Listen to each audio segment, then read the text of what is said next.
Hello बच्चों।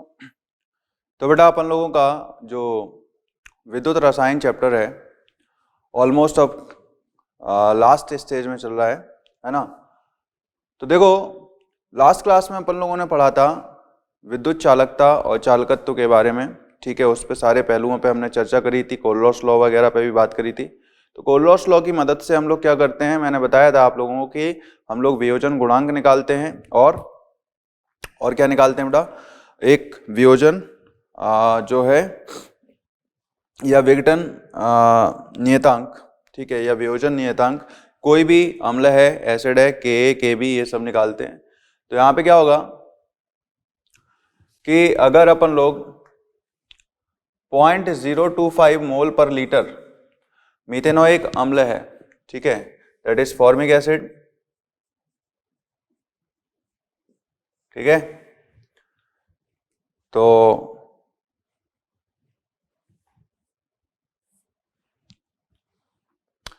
यहां पे क्या होगा बेटा, अपन लोगों को के निकालना है इसका और वियोजन अंग, ठीक है। मीथेनोइक अम्ल क्या होता है बेटा, फॉर्मिक एसिड, एनसीईआरटी का ही क्वेश्चन है, इंटेक्स 3.9 नंबर का। ओके, तो कैसे सॉल्व करेंगे, देखो बेटा, अल्फा हम लोगों ने क्या निकाला, किसी मोलर सांद्रता पर लेमडा, जो मोलर कंडक्टिविटी है, मोलर चालकता है, अपॉन व्हाट, लेमडा नॉट सी, ठीक है। अच्छा, अब जो है लेमडा सी क्या है, देखो लेमडा नॉट सी कैसे निकालेंगे, लेमडा नॉट ऑफ, ओके, अनंत तनुता पे जो है मोलर चालकता क्या होगी इसकी, देखो lambda naught of H plus plus lambda naught of HCO minus, ठीक है। यहां पे 349.6 प्लस 54.6, ठीक है, that comes out to B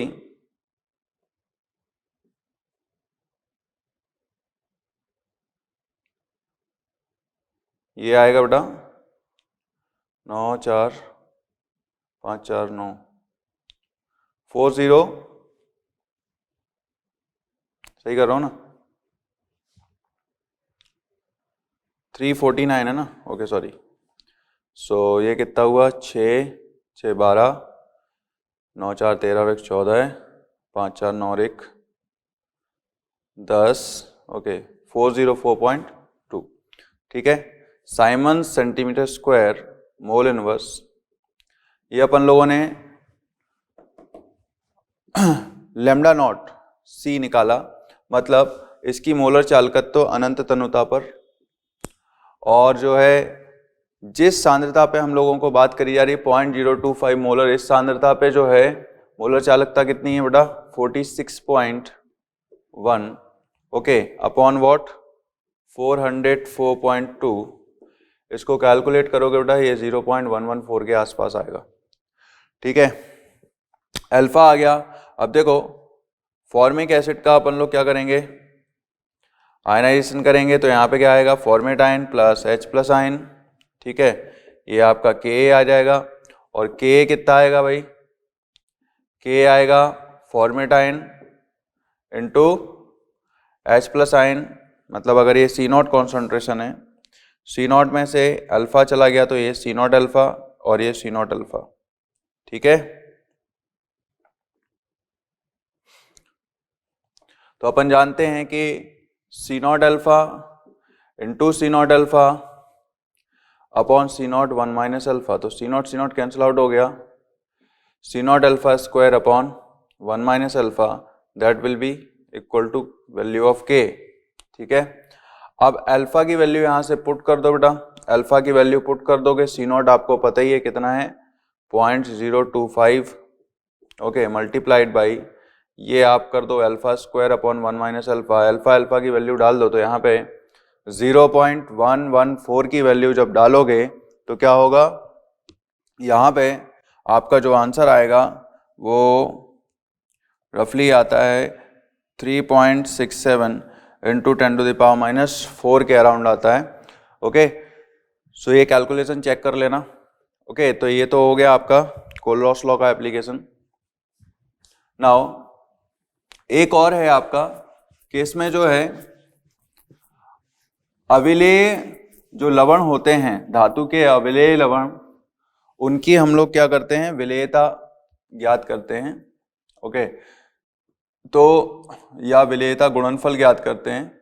तो अविलेय धातु लवण का की जल में विलेयता या विलेयता गुणनफल Ksp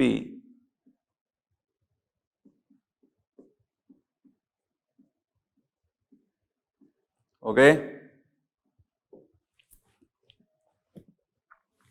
तो क्या होता है, देखो ये विलेयता, अगर अपन लोग धातु लवण जैसे AgCl ले रहे हैं, तो AgCl solid Ag plus plus Cl minus, ठीक है।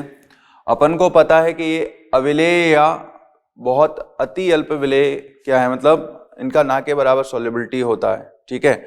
और जब ना के बराबर सॉल्युबिलिटी होगा मतलब पानी में इनके जो आयंस होंगे वो बहुत कम मात्रा में होंगे, ठीक है। समझ रहे बात को। तो जैसे हम लोगों ने AgCl को कोई संतृप्त विलयन बनाया, ठीक है, तो AgCl के जो आयंस होंगे इनकी सांद्रता इतनी कम होगी कि ये जो है बेटा सांद्रता, आयनों की सांद्रता बहुत कम होने की वजह से, ओके, यहाँ पे जो है लैम्डा सी और लैम्डा नॉट सी ये दोनों क्या रहेंगे, समान रहेंगे। लैम्डा सी और लैम्डा नॉट सी क्या रहेंगे, समान रहेंगे। तो यहाँ पे देखो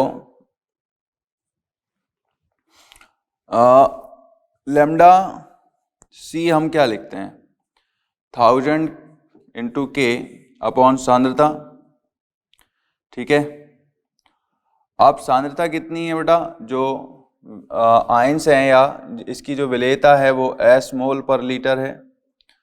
तो S मोल पर लीटर ये घोला होगा तो S और ये S होगा, तो यहाँ पे जो सॉल्युबिलिटी है उसको हम लोग लिख सकते हैं, ठीक है, सॉल्युबिलिटी S मोल पर लीटर। सो यहाँ पे क्या होगा कि लैम्डा सी कितना आ रहा है बताओ,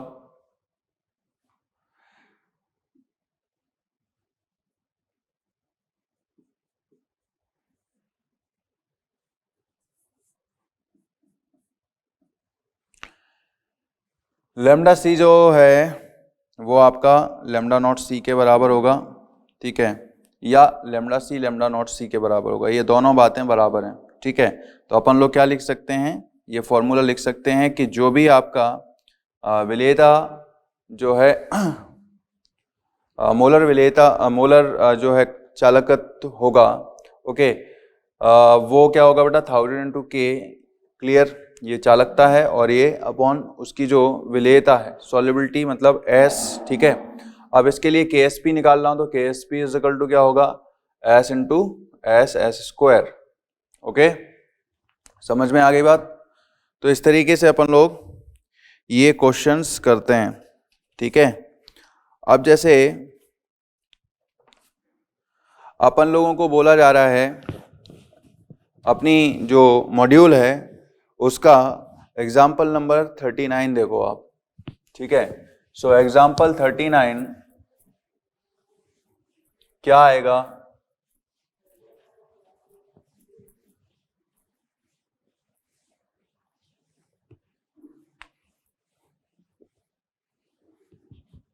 देखो जैसे बोला जा रहा है कि यदि जल की चालकता, उदाहरण 39 पेज नंबर 1.25 पे देखो आप लोग अपने मॉड्यूल में, वो कह रहे हैं कि यदि जल की चालकता का उपयोग AgCl विलयन को संतृप्त करने में होता है, ठीक है, और ये जो चालकता है वो कितनी है, इसकी एक बार इंग्लिश वाली फाइल ले लेता हूँ बेटा,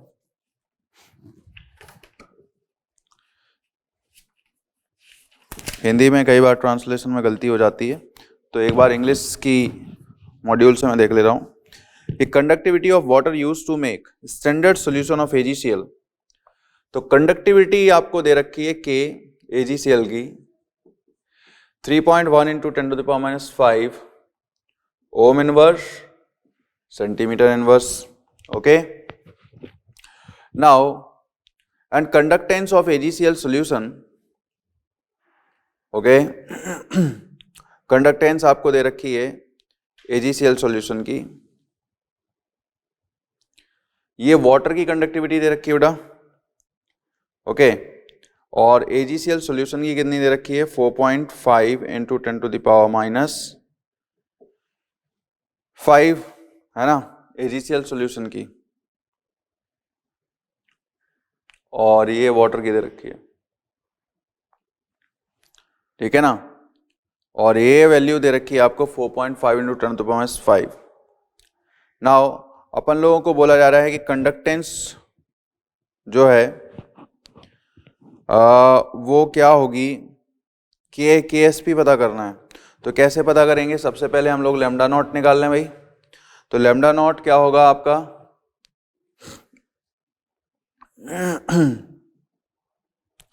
लैम्डा नॉट देखो इसमें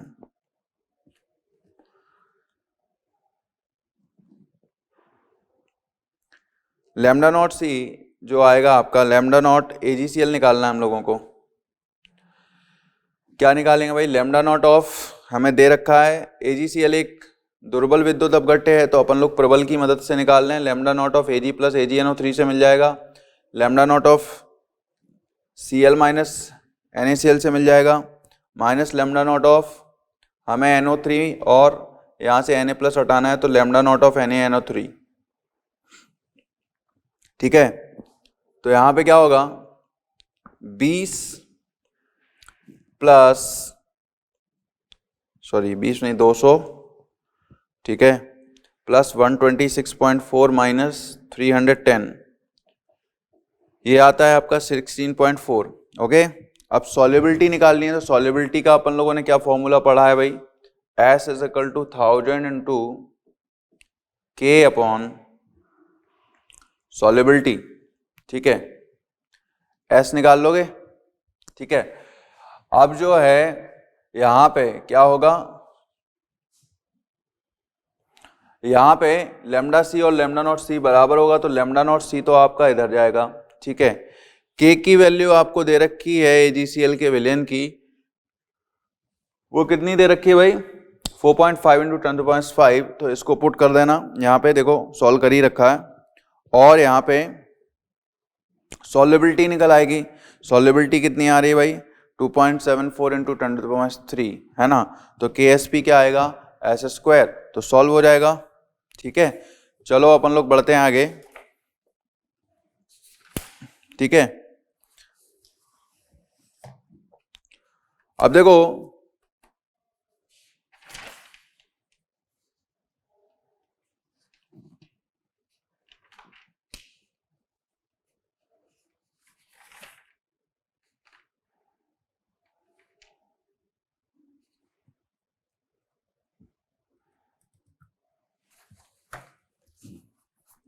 यहाँ पे 2 पॉइंट्स रह गए हैं आपके. आयनिक मोबिलिटी, आयनिक गतिशीलता क्या होती है, ओके, और अभिगमन संख्या ट्रांसपोर्ट नंबर, है ना. तो ये और समझ लेते हैं, ये पीछे रह गए हैं. तो मोलर चालकता का सांद्रता के साथ परिवर्तन जो हेडिंग है उसके जस्ट पीछे जो लिखा हुआ है उसको हम समझ लेते हैं. आयनिक मोबिलिटी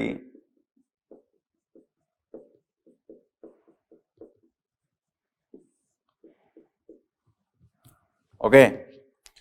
देखो अपन लोगों को आयनिक मोबिलिटी क्या होती है ये समझना है. आयनिक मोबिलिटी का मतलब होता है आयनिक गतिशीलता. उसमें क्या होगा, कोई आयन है उसकी गति और वहां पे क्या है बेटा विभव प्रवणता, पोटेंशियल ग्रेडियंट. ठीक है, मतलब कितनी दूरी के साथ विभवांतर कितना है, इसको हम लोग देखेंगे. यहाँ पे इसको हम लोग म्यू से डिनोट करते हैं, आयन की गति. ठीक है, और इसकी यूनिट क्या होगी विभव प्रवणता की, तो होती है वोल्ट पर सेंटीमीटर होगा, ओके, वोल्ट पर सेंटीमीटर होगा, और यहाँ पे क्या होगा, गति की सेंटीमीटर प्रति सेकंड होगा। तो यहाँ से आएगा आपका volt inverse, okay, centimetre square second inverse, ठीक है ना, ओके। तो यहाँ पे देखो ये तो आ गई इकाई विभव प्रवणता की, सॉरी आयनिक मोबिलिटी या आयनिक चाल गतिशीलता की।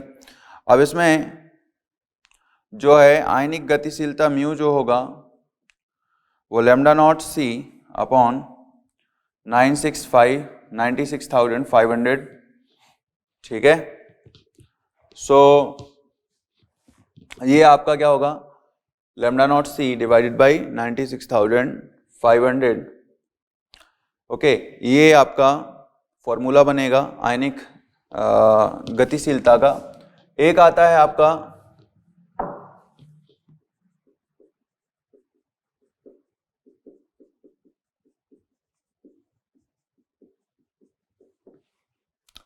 क्लियर, चाहे कैटायन हो या आयनाइन हो, उसका लैम्डा नॉट सी क्या होगा, ठीक है, अपॉन उसमें फैराडे से डिवाइड कर देना। यहाँ पे एक आता है ट्रांसपोर्ट नंबर, ट्रांसपोर्ट नंबर मतलब अभिगमन संख्या,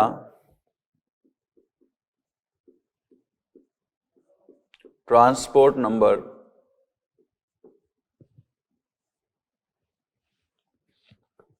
ठीक है।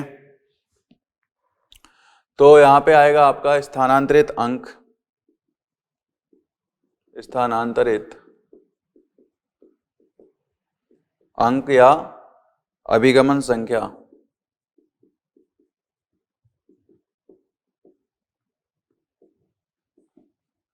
ठीक है। सो यहाँ पे क्या आएगा, स्थानांतरित अंक क्या होता है बेटा, ट्रांसपोर्ट नंबर। कोई भी आयन है, कैटायन या आयनाइन, वो कुल धारा का कितना हिस्सा अपने साथ प्रवाहित कर रहा है, ठीक है, उसको बोलते हैं हम लोग स्थानांतरित, ओके। तो जैसे कैटायन की बात करें तो कैटायन का स्थानांतरित अंक, ठीक है ना, transport number, okay, of cation, okay. Cation के लिए अगर हम बात करें, transport number of cation is equal to lambda naught of cation upon lambda naught of cation and lambda naught of anion, ठीक है। ये आ जाएगा आपका स्थानांतरित अंक, ओके। अब आते हैं बेटा अपन लोग बैटरीज के ऊपर, ठीक है।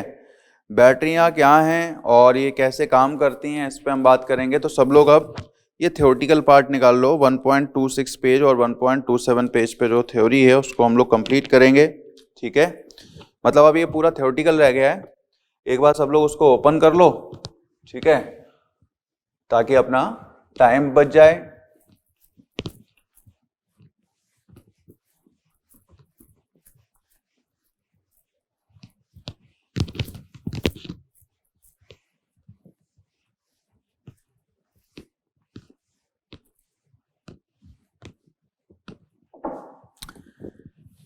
यहां देखो बात करते हैं हम लोग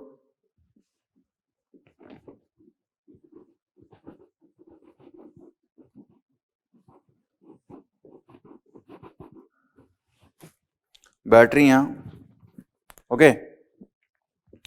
इसमें क्या है, अगर हम देखें तो बैटरियां क्या होती हैं बेटा, ठीक है, रासायनिक अभिक्रियाओं की मदद से हम लोग क्या करें, इलेक्ट्रिसिटी प्रोड्यूस करें, ठीक है। लेकिन ये बहुत सारी रिएक्शन से संभव है, क्लियर। लेकिन बैटरीज पर्टिकुलरली हम लोग किसको बोलते हैं, वो गैल्वेनी सेल या वो इलेक्ट्रोकेमिकल सेल, ओके, जो कि क्या करें, एक ऐसा सिस्टम तैयार करें, एक ऐसी प्रणाली बनाएं, ठीक है, जो आकार में छोटी हो, भार कम हो, ठीक है, जिसको आसानी से इधर उधर ले जाया जा सके, पोर्टेबल हो, ठीक है, इकोनॉमिकली सस्ती पड़े, ठीक है, मतलब उसकी जो मात्रा होनी चाहिए, जो भी है उसके जो भी हम लोग उसमें तत्व यूज़ कर रहे हैं या विद्युत अपघट्य यूज़ कर रहे हैं, वो उनकी मात्रा आसानी से प्राप्त होना चाहिए, क्लियर।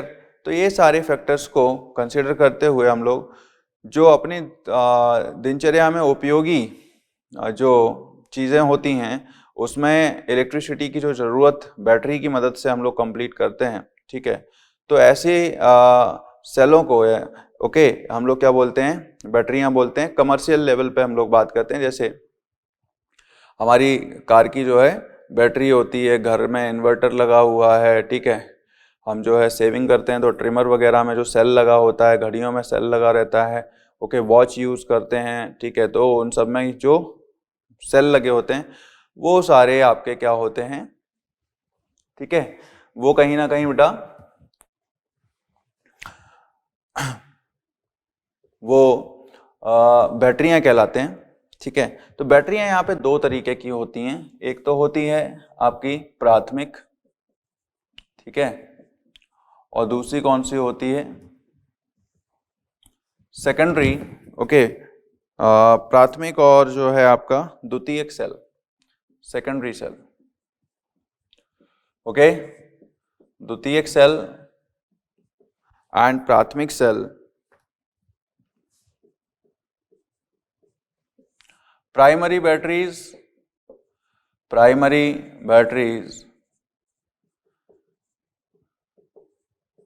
क्या होती हैं और सेकेंडरी बैटरीज क्या होती हैं, आइडिया तो होगा ही अपन को।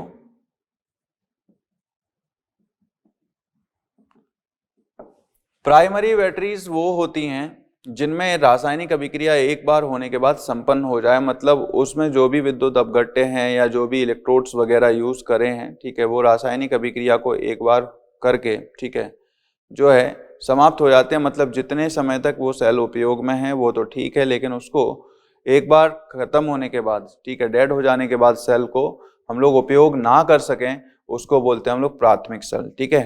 तो प्राथमिक सेल में बेटा आपका आएगा ड्राई सेल, ठीक है, ओके, शुष्क सेल, या इसको बोलते हैं हम लोग लेक्लांचे सेल,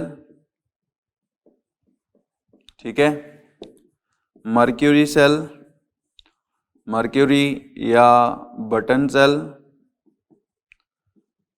ठीक है। इस तरीके से हम लोग देखते हैं यहाँ पे। और सेकेंडरी में आपका ये वो सेल होते हैं जिसमें रासायनिक अभिक्रियाओं को जो है बाह्य विद्युत क्षेत्र से या बाह्य स्रोत के द्वारा विद्युत को अपोजिट डायरेक्शन में, ठीक है, विपरीत दिशा में अगर प्रवाहित करते हैं तो क्या होता है, इलेक्ट्रोड्स पे जो रासायनिक अभिक्रिया होती हैं वो बिल्कुल उल्टी हो जाती हैं, ओके। तो फिर से वो सेल तैयार हो जाता है ना। तो इस सेल को, द्वितीयक सेल को हम लोग जब एक बार ये पूरा संपन्न हो चुका होता है, ठीक है, फिनिश हो चुका होता है, तो ये दोबारा से क्या कर सकता है बेटा, रिचार्ज करके हम लोग इसको यूज कर लेते हैं, ओके। जैसे आप लोगों ने देखा होगा रिचार्जेबल सेल जो आते हैं ना, ये माइक में भी वो रिचार्जेबल लगा हुआ है, उसको जब एक बार सेल खत्म हो जाता है 3-4 घंटे बाद, ठीक है, तो इसको चार्जिंग पे फिर से लगा देते हैं। ऐसे इसको करीब इसकी एक लाइफ स्पैन होती है कि इसको 1000 बार आप चार्ज कर सकते हो, 5000 बार चार्ज कर सकते हो, ठीक है, डिपेंड करता है वो, ठीक है। तो ये क्या होते हैं, रिचार्जेबल सेल होते हैं, ओके। सो इनका उपयोग हम लोग बार बार कर सकते हैं, जैसे लेड स्टोरेज बैटरी, इसको गाड़ियों में या इन्वर्टर वगैरह में यूज करते हैं, ठीक है। निकल कैडमियम, ये सारे अपने सिलेबस में है। बाकी आजकल तो जो है टेक्नोलॉजी बहुत अपडेट हो गई है बेटा, ठीक है। तो ये तो बिल्कुल बेसिक से अंडरस्टैंडिंग वाले सेल हैं अपने। तो सबसे पहले हम बात करते हैं ड्राई सेल या मर्क्यूरी सेल की। तो देखो ड्राई सेल या लेक्लांचे सेल क्या होता है ये समझो।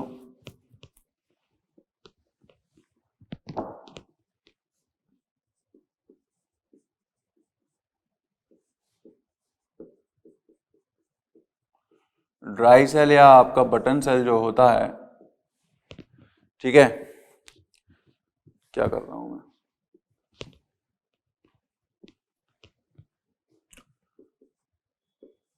ड्राई सेल या लेक्लांचे सेल, ये बेटा आप लोग यूज़ करते ही हो, हम लोगों को पता है, ठीक है ना। रेडियो वगैरह में पहले लगाते थे, ठीक है, टॉर्च वगैरह में भी लगता है, ठीक है। तो ये सेल क्या होता है, इसमें इस तरीके से एक प्लास्टिक का बॉक्स बना होता है, ठीक है, और सबको पता है यहाँ पे इस तरीके का एक जो है सेटअप होता है, ठीक है। ये अंदर अगर उसको तोड़ के देखोगे आप तो वहाँ पे एक ग्रेफाइट रॉड मिलती है, बचपन में खूब खेला करते थे हम लोग, ठीक है। तो सेल खराब हो जाते थे उनको तोड़ के देखते थे, ठीक है। तो तुम लोग भी अगर टाइम मिले तो तोड़ लेना एक आध, या तोड़ा भी होगा, है ना। इसमें क्या होता है, एक जो है जिंक का बॉक्स होता है बेटा, ठीक है। तो यहाँ पे क्या है कि देखो इसमें मैं पढ़ के ही बता रहा हूँ, जिंक का पात्र होता है बेटा, ठीक है। ओके, तो जिंक का कंटेनर है ये, जो कि कैसे काम करता है बेटा, ये एनोड की तरीके से काम करता है, एक्ट्स एज एनोड, ठीक है। समझ आ बात को। और इसमें जो है ग्रेफाइट रॉड क्या है आपका, ओके, ये कार्बन रॉड जो है यहाँ पे कैथोड की तरीके से काम कर रही होती है। इस ग्रेफाइट रॉड के आजू बाजू क्या बेटा, यहाँ पे जो है मैग्नीज ऑक्साइड का क्या होता है, पेस्ट भरा होता है,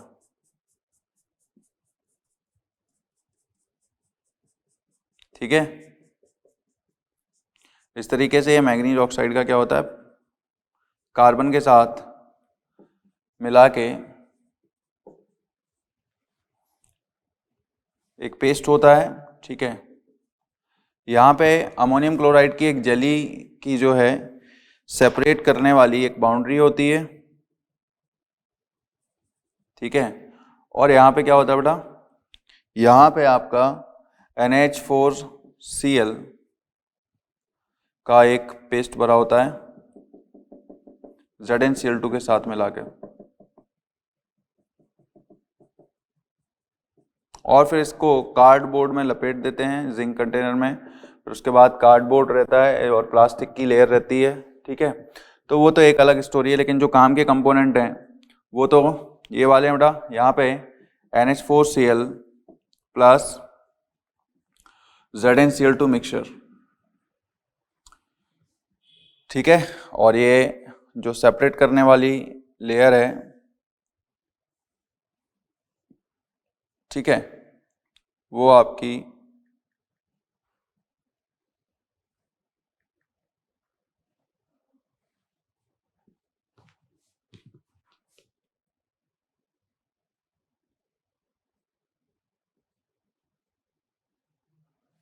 ठीक है। अब यहाँ देखो MnO2 plus carbon, ammonium jelly, ammonium chloride jelly,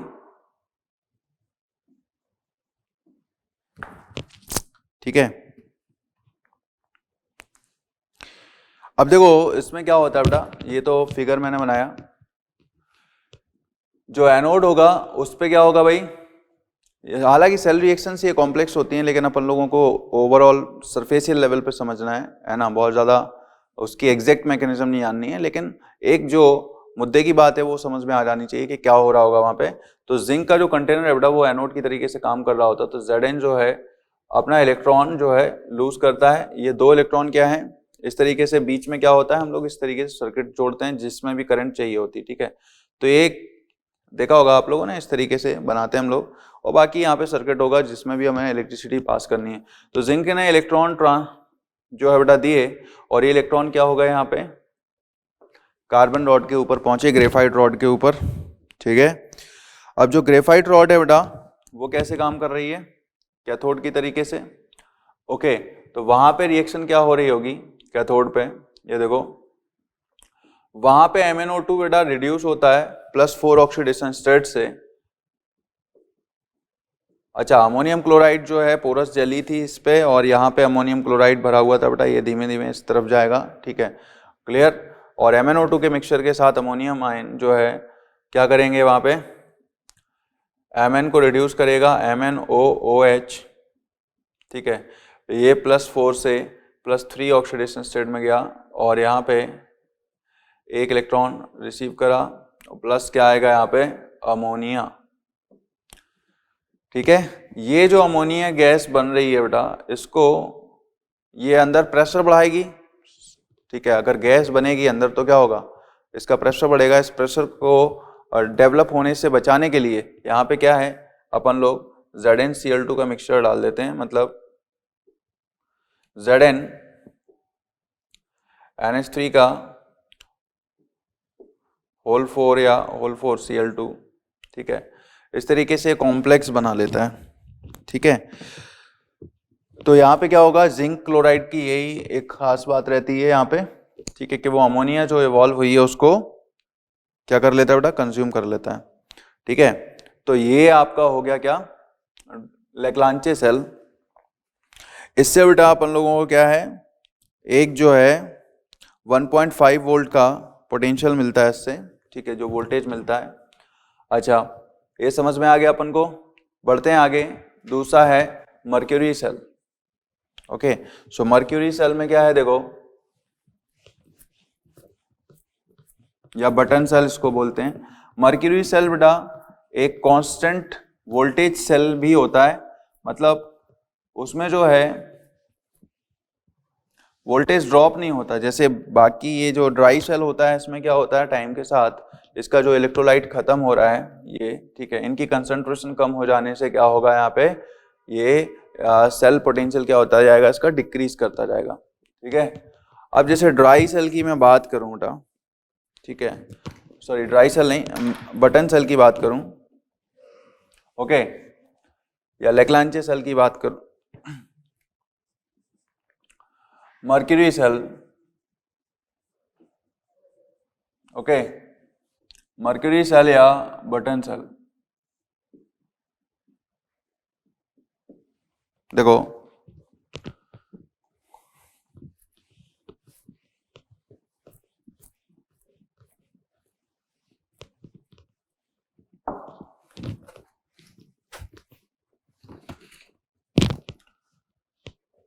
सी बटन सेल क्या होता है बेटा, आप लोगों ने देखा होगा घड़ियों में छोटा सा यहाँ पे लगा रहता है। ठीक है, ओके, या जो है कंप्यूटर चिप, कंप्यूटर के मदरबोर्ड पे लगा रहता है। ठीक है, जहाँ पे भी लॉन्ग टर्म में जो है कुछ छोटी सी डेटा को स्टोर करने के लिए पावर सप्लाई चाहिए होता है।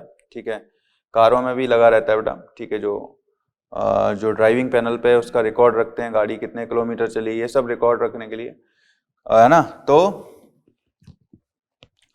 वहां पे क्या होता है, देखो इस तरीके से एक जार होता है, ठीक है, जिंक एमलगम का बना हुआ। ठीक है, और यहां पे क्या होगा बेटा,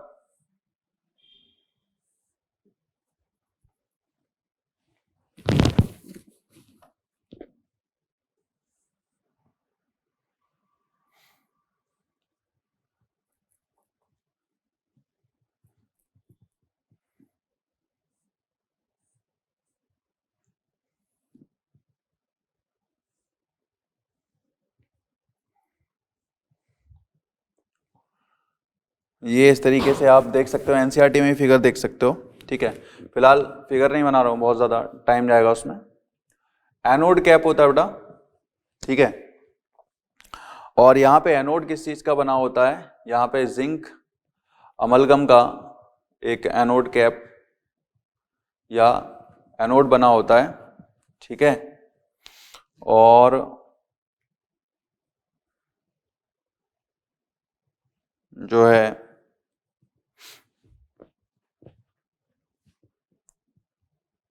ये उसको काट के दिखाया जा रहा है बेटा। अंदर क्या है, यहाँ पे एक पेस्ट भरा होता है।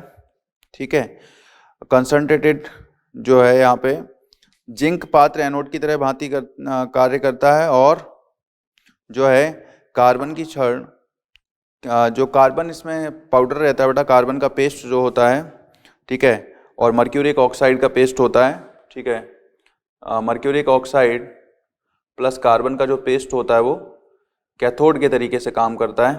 ठीक है, और यहाँ पे जो है इलेक्ट्रोलाइट के तौर पे हम लोग KOH वगैरह लेते हैं, ठीक है, ठीक है। तो यहाँ क्या होता है, एनोड पे बेटा ऑक्सीडेशन होता है, एनोड पे जो है जिंक अमलगम का जो पेस्ट है उससे जिंक आयन क्या होंगे, ऑक्सीडाइज हो जाएंगे, जिंक एटम ऑक्सीडाइज होकर Zn+2 बनाएंगे। और कैथोड पे क्या होगा इसका, कैथोड पे देखो, कैथोड पे यहाँ पे जो है अगर हम देखें तो इसमें क्या होगा बेटा, जिंक अमलगम सॉरी इज, यहाँ पे देखो twice of OH minus ZnO plus H2O plus 2 electron, ये इक्वेशन जाएगी, ठीक है।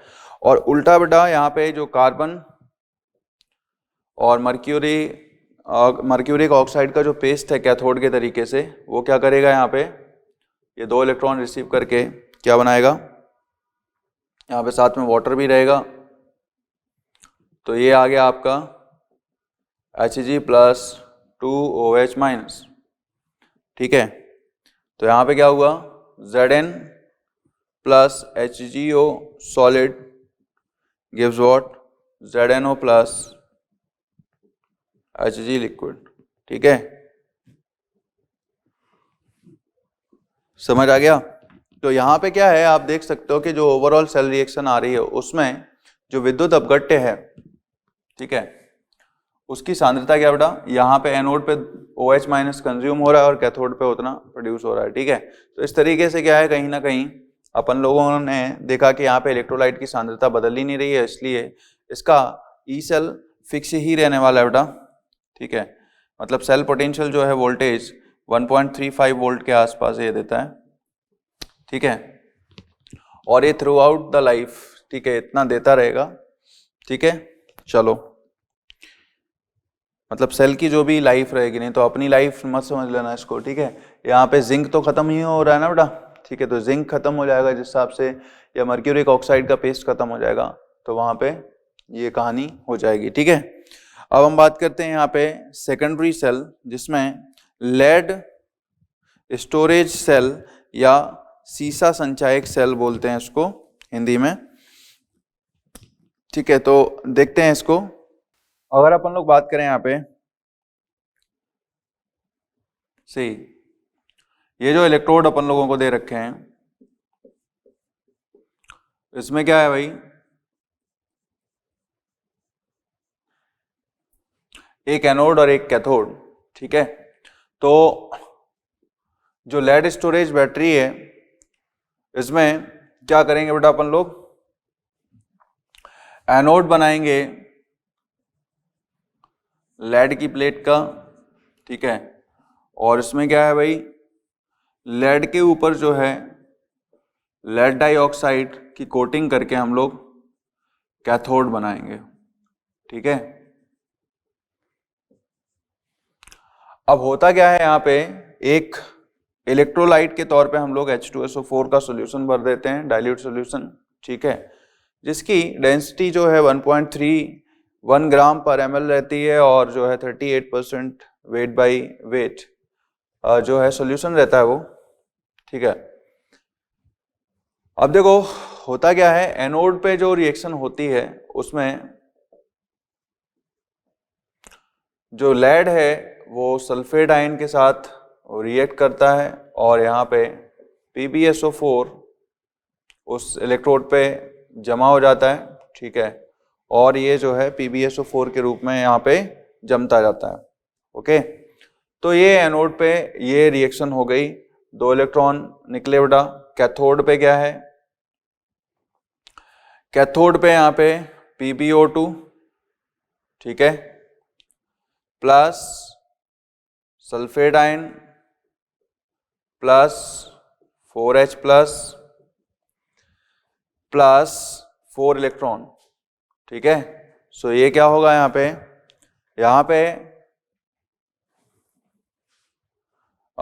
यहाँ पे देखो PbSO4 आएगा प्लस ट्वाइस ऑफ H2O आएगा, ठीक है। अब देखो यहाँ पे ये रिडक्शन हो गया और यहाँ पे ऑक्सीडेशन हो रहा है, ठीक है।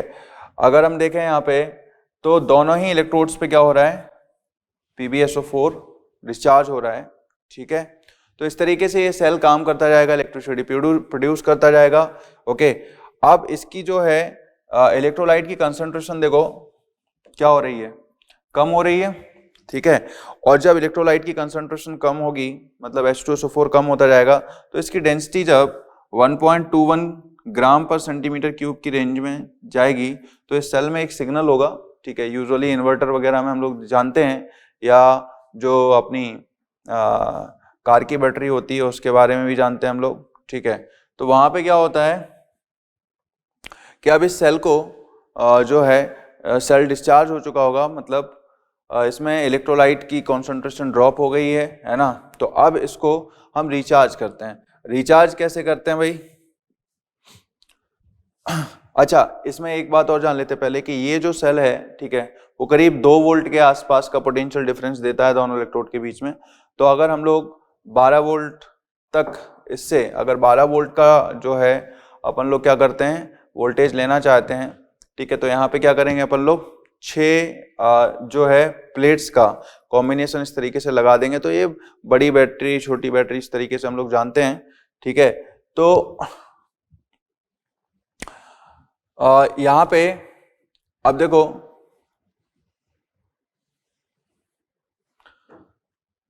जब ये डिस्चार्ज हो चुका होगा बेटा तो हम लोग क्या करेंगे, इसमें उल्टे डायरेक्शन में करंट को फ्लो कराएंगे, ठीक है। अभी इलेक्ट्रॉन यहां से, ठीक है, जा रहे थे, अब यहां पे क्या होगा, यहां पे इलेक्ट्रॉन मिलेंगे, ठीक है, PbSO4, ठीक है, +2 इलेक्ट्रॉन +2 इलेक्ट्रॉन, ठीक है। तो यहां पे जो एक्सटर्नल सोर्स की मदद से हम लोग क्या करेंगे बेटा, यहां पे अब ये जो पहले एनोड था अब वो क्या होगा बेटा, कैथोड होगा, ठीक है। और कैथोड से क्या होगा बेटा, इलेक्ट्रॉन जाएंगे यहाँ पे, ओके। और यहाँ पे करंट आएगा, ठीक है, मतलब जो कैथोड था, ठीक है, वो एनोड हो गया, और जो एनोड था वो अब क्या कहलाएगा, कैथोड, ठीक है। अच्छा, तो पहले जो एनोड था जब सेल इलेक्ट्रिसिटी प्रोड्यूस कर रहा था, अब वो कैथोड हो चुका है, और वहां पे क्या होगा बेटा, ये इलेक्ट्रॉन रिसीव होंगे Pb solid plus sulphate ion, ठीक है, समझा बात को। अच्छा, और यहाँ पे एनोड पे क्या होगा भाई, यहाँ पे PbSO4, ठीक है, प्लस क्या आएगा भाई,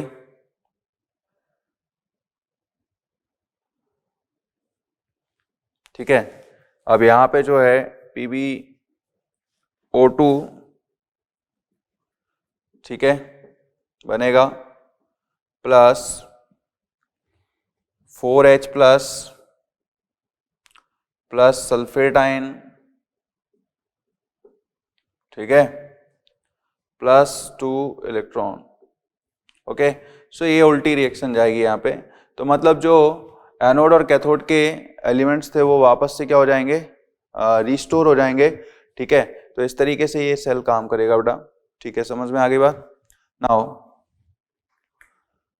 तो ये ध्यान रखना, ये जो अपन लोगों ने सेल रिएक्शन लिखी है जब हम इसको चार्ज कर रहे हैं, ठीक है, during charging of lead storage battery, ठीक है। इसी तरीके से निकल कैडमियम है, निकल कैडमियम में क्या है भाई, वहां पे निकल कैडमियम जो बैटरी है उसमें बेटा ये थोड़ा सा महंगा होता है बस, ठीक है, निकल कैडमियम,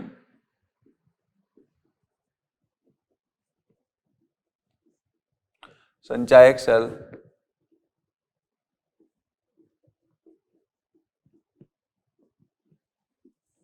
ठीक है। तो इसमें क्या होगा देखो,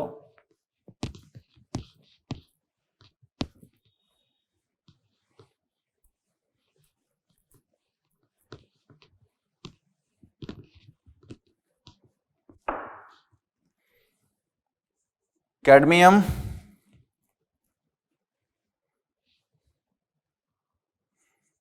जो है आपका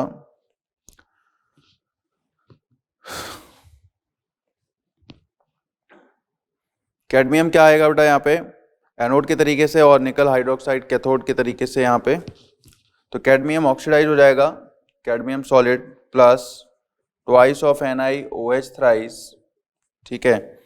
ये ग्रेफाइट रॉड के पास में निकल की प्लेट रहेगी, ओके। बस आप ये रिएक्शन याद रखो, CdO plus twice of NiOH का होल ट्वाइस बेटा प्लस H2O, ठीक है। तो ये आपका जो है निकल कैडमियम स्टोरेज बैटरी होगी, है ना। नाउ फ्यूल सेल के लिए बात करते हैं हम लोग, ठीक है। फ्यूल सेल क्या होते हैं? ईंधन सेल।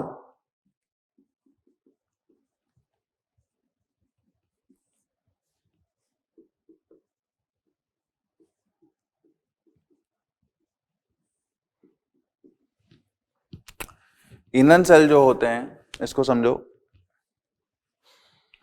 इसमें क्या है बेटा,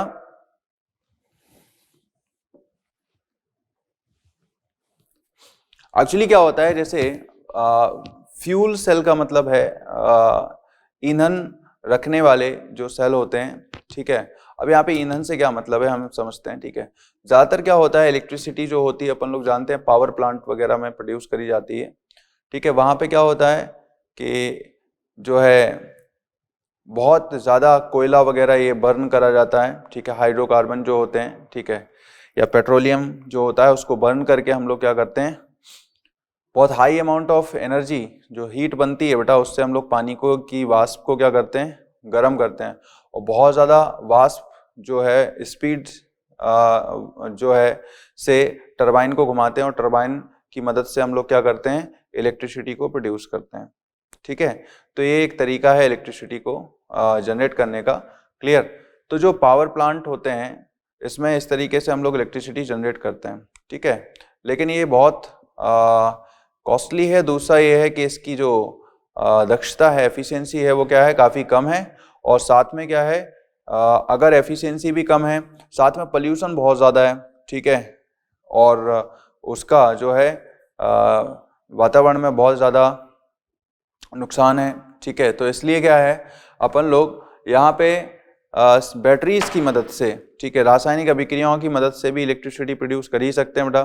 तो यहाँ पे फ्यूल सेल एक नई टेक्नोलॉजी आई करीब 1970s के आसपास, ठीक है, जिसमें जो है जो नॉर्मल गैसेस होती हैं हाइड्रोकार्बन्स, जैसे कि अपन लोग H2 की बात करें, कंबस्शन रिएक्शन का इस्तेमाल किया, हाइड्रोजन का कंबस्शन, मीथेन या मीथेनॉल, ओके। तो जो दहन अभिक्रिया होती है वो भी एक तरीके की रेडॉक्स अभिक्रिया ही होती है, लेकिन उसको रेडॉक्स सेल में अपन लोगों ने इस्तेमाल करा, ठीक है। ये सबसे पहले हम लोग बात करते हैं बेटा हाइड्रोजन फ्यूल सेल,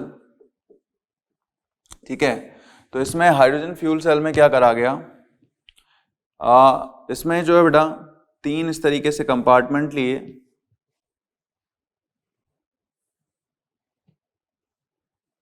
ठीक है।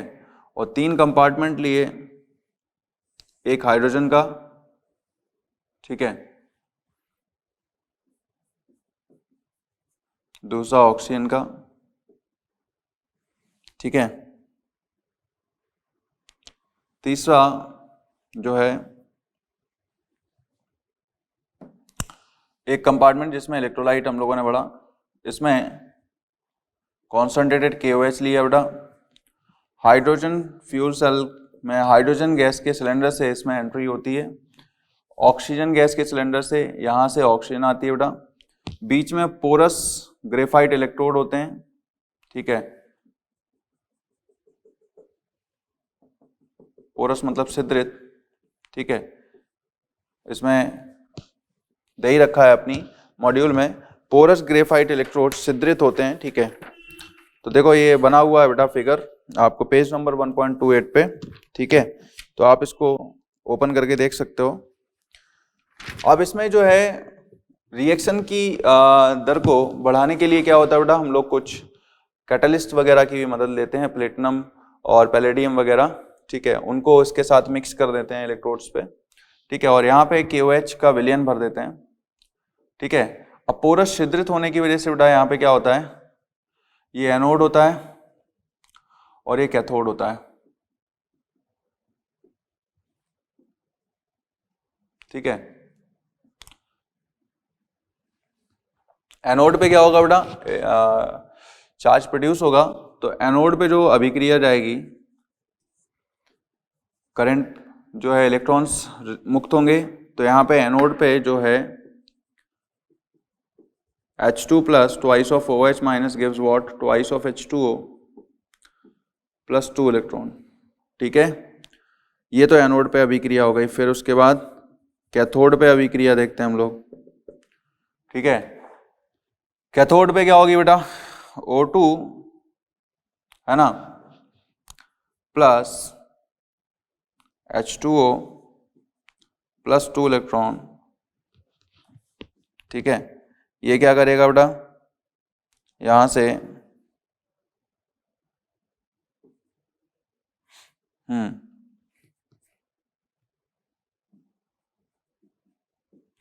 4OH माइनस, ठीक है। तो यहाँ पे ओवरऑल सेल रिएक्शन क्या होगी बेटा, अगर इलेक्ट्रॉन्स इक्वल कर दें तो ओवरऑल रिएक्शन होगी twice of H2 plus O2 gives what, twice of H2O, ठीक है।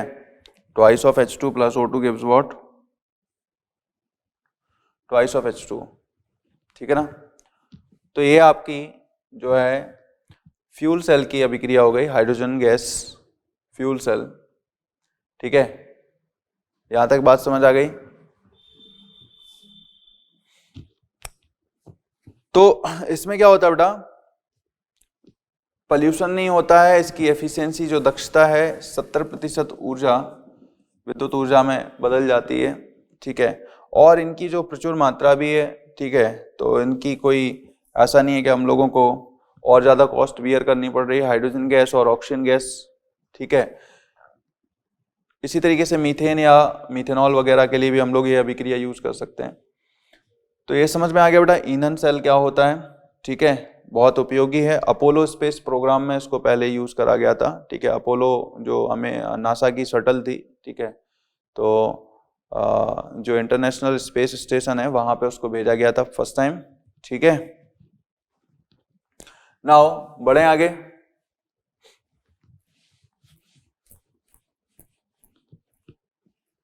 हाँ, तो मैं बता रहा था अपोलो स्पेस प्रोग्राम जो हुआ था ना, उसमें इसी फ्यूल सेल की मदद से उस पूरी जो एरो जो प्लेन था, ठीक है, मतलब जो स्पेस शटल बनाई गई थी उसमें पूरी करंट का जो है व्यवस्था इसी फ्यूल सेल की मदद से किया गया था बेटा, ठीक है। ये करीब 1970 के आसपास ही गया था, ठीक है। चलो बढ़ते हैं आगे।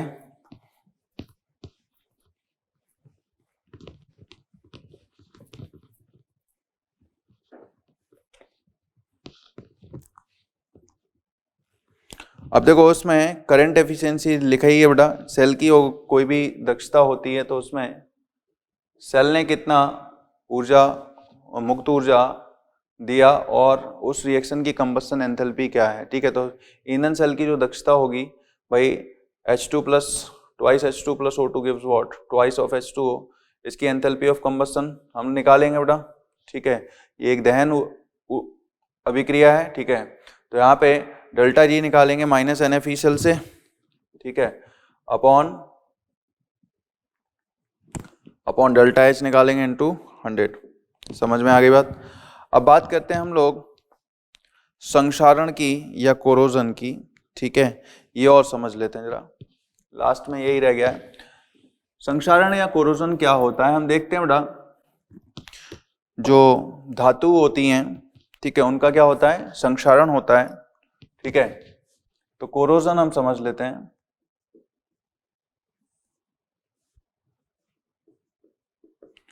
आपने देखा होगा कि लोहे में जंग लग जाती है, ठीक है, या सिल्वर जो है थोड़ा सा डल हो जाता है, या आपने देखा होगा कॉपर है, ठीक है, तांबा, उसके बर्तन जो है बेटा जो थोड़े टाइम बाद क्या हो जाते हैं, 1-2 दिन रखने पे ग्रीन कलर की उन पे जो है परत जम जाती है ना।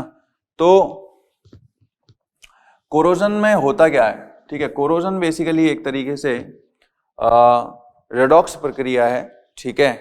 इसमें लोहे का जो है हम लोग संक्षारण समझ लेते हैं बेटा, जंग लगना, क्योंकि इससे नुकसान धातु का काफी ज्यादा होता है। और मान के चलो लोहा वगैरह यूज करा गया कोई बिल्डिंग में या ब्रिज में, ठीक है, तो लोहा धीमे धीमे क्या होता है बेटा, सड़ने लगता है, उस पर जंग लगने लगती है, तो वो बिल्डिंग या जो ब्रिज वगैरह है वो कोलैप्स कर सकता है, ठीक है। तो नुकसान तो बहुत ज्यादा है, तो कोरोजन को कैसे बचाया जाए इस पर भी हम बात करेंगे, ठीक है। फिलहाल कोरोजन होता कैसे है बेटा, ठीक है, तो हम ये देखते हैं कि जनरली क्या होता है कि ये जैसे सपोज करो कोई स्मूथ आयरन प्लेट है, ठीक है, कहीं कहीं मान के चलो इसमें थोड़ा सा बम्प आ गया, ठीक है, समझो बात को। अब बम्प आ गया तो यहाँ पे क्या होगा बेटा, यहाँ पे थोड़ा सा इलेक्ट्रॉन्स वगैरह अनबैलेंस हो जाएंगे, मतलब उनके ऊपर जो बल है, ठीक है, विद्युत क्षेत्र या चुंबकीय क्षेत्र वगैरह ये सब थोड़े से अनबैलेंस हो जाएंगे। ये जो चिकनी सतह होगी उस पर ऐसा नहीं होगा, इसलिए क्या है, वाटर का जमा होना, एयर के पार्टिकल्स का वहां पे आकर्षित होना, ये थोड़ा सा मुश्किल हो जाता है, ठीक है। अब होगा क्या, यहाँ पे जो आयरन के एटम्स होंगे, ठीक है, या इस कोने के पास, ठीक है, वो क्या होंगे बेटा, ये ऑक्सीडाइज हो जाएंगे, ठीक है, और जो है कहीं ना कहीं ये जो है Fe2+ के फॉर्म में, ये एक जल की बूंद है बेटा या नमी है, ठीक है,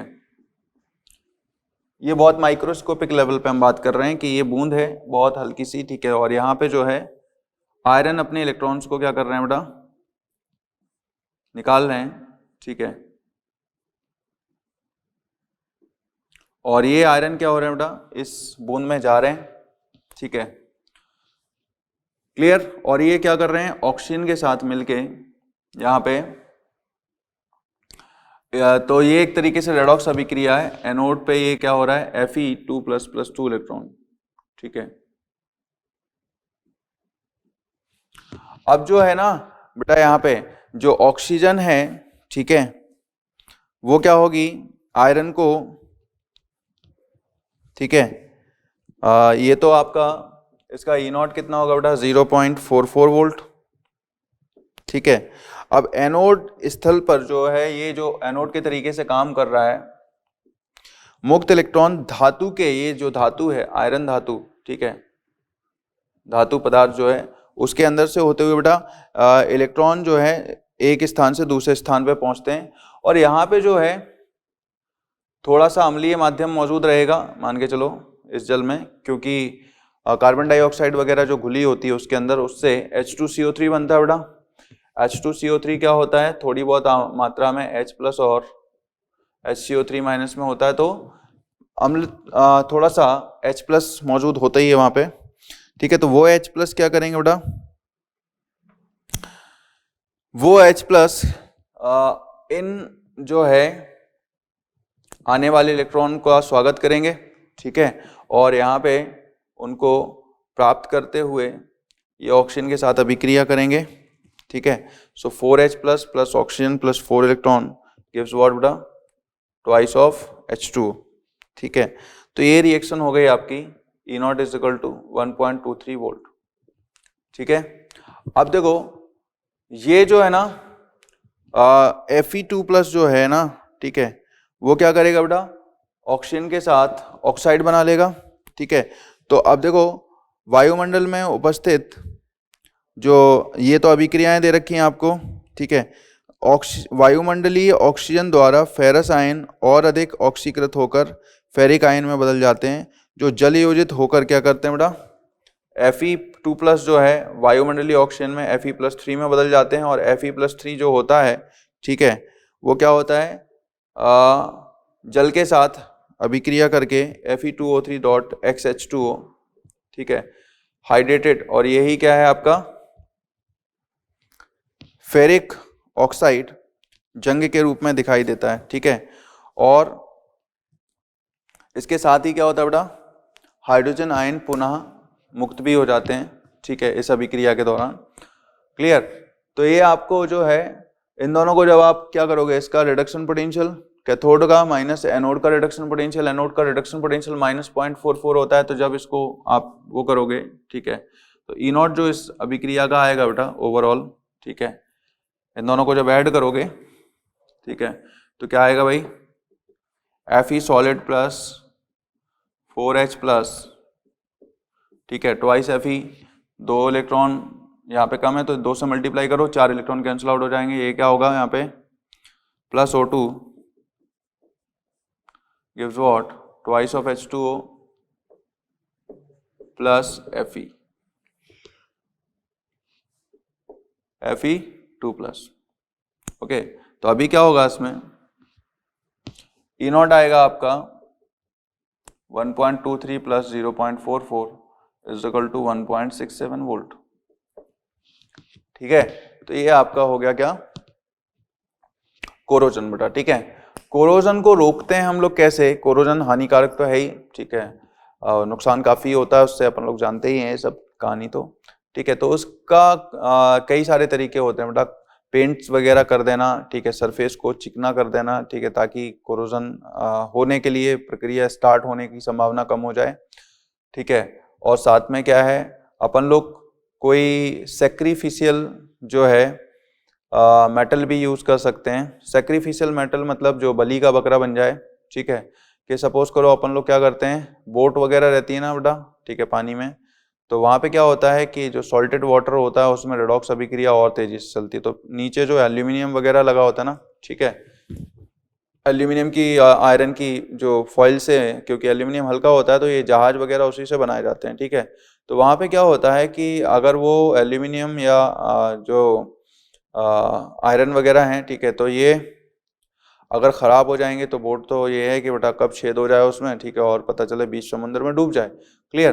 तो उस केस में क्या होता है कि अपन लोग एक सेक्रीफिशियल मेटल ले लेते हैं, जैसे मैग्नीशियम वगैरह के जो है ब्लॉक वहाँ पे रख देते हैं, ठीक है, ताकि जो अभिक्रिया एल्यूमिनियम ऑक्सीडाइज होता या आयरन ऑक्सीडाइज होता, ठीक है, उससे पहले ही क्या हो जाए, एक ज़्यादा इलेक्ट्रोपॉजिटिव मेटल ऑक्सीडाइज हो जाए, ठीक है। तो मैग्नीशियम के जो ब्लॉक होंगे वो क्या हो जाएंगे बेटा, ऑक्सीडाइज हो जाएंगे और वो खत्म हो जाएंगे। क्लियर। फिर हम दूसरे मैग्नीशियम ब्लॉक को डाल देते हैं। क्लियर। तो ये बात थोड़ी समझने जैसी है वहाँ पे कि जो जंग लगने की प्रक्रिया है ये जो है, समझ रहे बात को, धीरे धीरे समय कालांतर में होती तो है लेकिन नुकसान उससे पूरा हो जाता है, ठीक है। तो आप देखो यहाँ पे इस तरीके से अपन लोगों का ये चैप्टर पूरा फिनिश हुआ बेटा विद्युत रसायन का।